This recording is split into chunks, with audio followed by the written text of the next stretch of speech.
रूस और यूक्रेन की जंग को दुनिया खत्म होते देखना चाहती है, क्योंकि इसके परमाणु जंग में बदलने में कभी भी संभावना बनी हुई है। लेकिन अब खाड़ी में छिड़ी इस नई जंग ने दुनिया के होश उड़ा दिए, क्योंकि इसकी वजह से वर्ल्ड वॉर छिड़ सकता है। ईरान और इजराइल के बीच भयानक जंग छिड़ गई है। ईरान के आसमान पर इजराइल के 200 से ज्यादा फाइटर जेट्स ने एक साथ भारी तबाही मचाई है। ईरान पर हुए इजराइल के भयानक हमले से 78 लोग मारे गए और 350 से अधिक लोग घायल हुए हैं।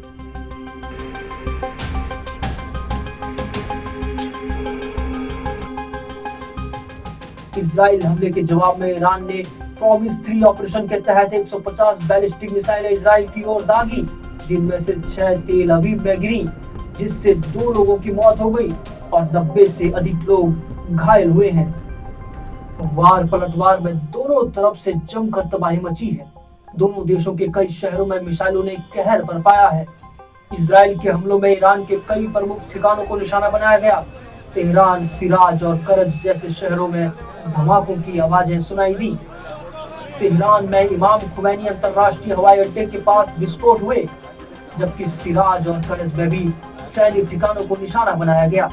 ईरान इंटरनेशनल न्यूज के मुताबिक इजराइल ने भी ईरान के इस्फहान शहर पर मिसाइल अटैक किया है।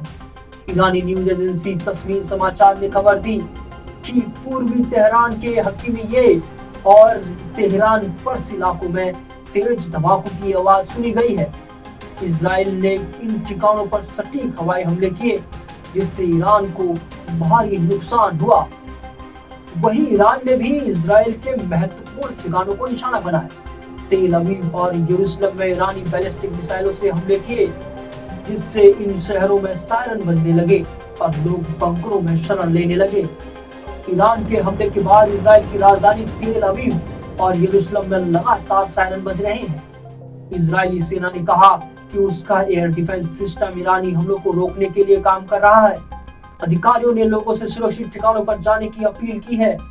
उत्तरी इजराइल और इजराइल के कंट्रोल वाले गोलान हाइट्स में सायरन बज रहे हैं। लोगों से बम शेल्टर्स में जाने की अपील की गई है। ईरान ने इजराइल के रक्षा मंत्रालय को भी निशाना बनाने का दावा किया। इसके अलावा ईरान ने अपने प्रॉक्सी समूह के माध्यम से भी इजराइल पर हमले किए, जिससे संघर्ष और बढ़ गया।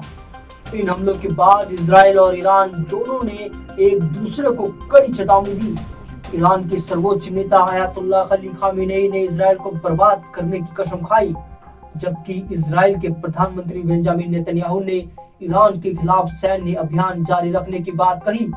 अंतर्राष्ट्रीय समुदाय ने इस बढ़ते संघर्ष पर चिंता व्यक्त की है और दोनों देशों से संयम बरतने की अपील की गई है।